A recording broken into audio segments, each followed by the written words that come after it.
জঙ্গি এবং উগ্র সাম্প্রদায়িক গোষ্ঠীকে গণাদের পিছনে নিয়ে যান, তাদের বিচার নিশ্চিত করুন।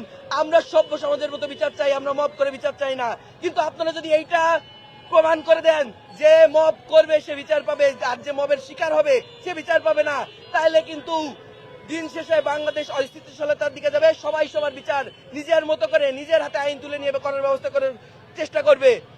আমি বাংলাদেশের স্বরাষ্ট্রমন্ত্রী, বাংলাদেশের পুলিশ প্রশাসন এবং বাংলাদেশের নবনির্বাচিত প্রধানমন্ত্রী দৃষ্টি আকর্ষণ করছি, অতি দ্রুত 24 ঘন্টার মধ্যে ফারাবীর পোস্ট ডিলিট এবং ফারাবীকে জেলের পুলিশ হেফাজতে নিতে হবে এবং তার বিরুদ্ধে প্রয়োজনীয় আইনানুগ ব্যবস্থা নিতে হবে। অন্যথা বাংলাদেশের সংখ্যালঘু সম্প্রদায়, বাংলাদেশের সনাতনী সমাজ চুপ করে বসে থাকবে না। আমরা কি করতে পারি কি করতে পারি না দেখেছেন, এর আগে অনেকগুলো সমাবেশ হয়েছে। আপনারা সেই আন্দোলনের যারা নেতৃত্ব দিয়েছে তাদেরকে জেলে ভরেছেন, আপনারা কত জেলে ভরবেন? আসছে ফাগুনে আমরা দ্বিগুণ হবো, আপনাদের জেল ভরে দেবো, তারপরে দেখবো আপনারা কি করতে পারেন। আপনারা আমাদের বিচার করেন কি করেন না। হয় আপনারা সংখ্যালঘু সম্প্রদায়ের নিরাপত্তা নিশ্চিত করুন, নয়তো স্বীকার করে নেন আমরা এদের নিরাপত্তার দায় নিতে পারবো না, এরা আমাদের নাগরিক না।